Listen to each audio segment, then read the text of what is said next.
Madam President, you might have missed it, but without much fanfare, the White House quietly released the president's budget on the Friday before a holiday weekend. Maybe we weren't supposed to notice the plan at all, but the contents make it impossible to ignore. President Biden is proposing higher taxes on working Americans and cuts to our national defense to pay for a massive expansion of the federal government and enactment of the radical progressive demands like parts of the Green New Deal. What can't be paid for is simply put on the nation's credit card, adding trillions of dollars of red ink. President Biden's budget can be summed up like this: higher taxes, higher spending, and higher debt. And don't take my word for it. The New York Times wrote that Biden's $6 trillion budget would, quote, push federal spending to its highest sustained levels since World War II, end quote. Under the Biden budget, by 2028, Washington will collect more tax revenue as a portion of our economy than at nearly any point over the last 100 years.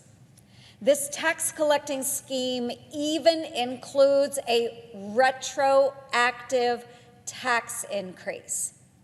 That's right, folks. You may owe higher taxes on past earnings. Plus, the president would allow the tax cuts for lower income and middle class Americans to expire in 2025. And the result will be higher taxes for most Americans.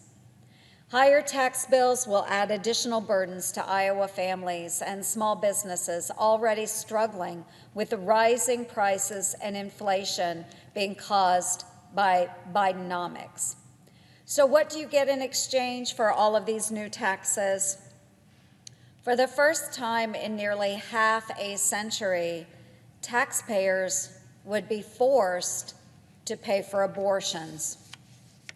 The Biden budget contains $600 million for electric vehicles. That's a lot of money to subsidize a product very few Americans, other than upper-income individuals on the coasts, seem interested in purchasing. President Biden would also spend your taxes to double the size of the IRS over the next decade, adding almost 87,000 new employees at a cost of nearly $80 billion. You heard it right, folks, 87,000 new IRS agents. But while the Biden budget promises a bureaucratic buildup at the IRS, his proposal is far less generous to our armed forces. The Air Force would suffer a substantial cut in its number of aircraft. The small number of new ships added to the Navy will not keep pace with the growth of Communist China's shipbuilding. This is especially concerning since the CCP now boasts the world's largest Navy and is attempting to expand its naval presence in the Atlantic. You heard that right, not the Pacific, but into the Atlantic. The Army budget would be slashed by more than $3 billion. The resulting troop reductions would leave us with the same sized Army we had on 9/11.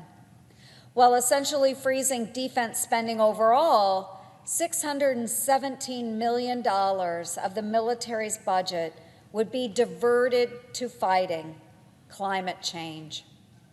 Folks, who does the president think he will be able to call on should we need to fight off foreign threats his new army of IRS agents.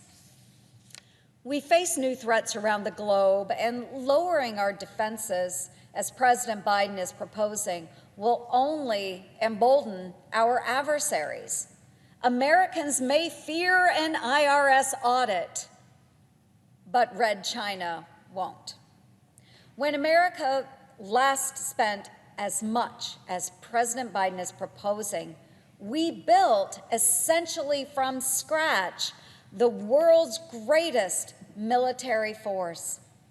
And all Americans were called on to play their part in the most noble of causes. The entire free world will forever owe a debt of gratitude to the greatest generation.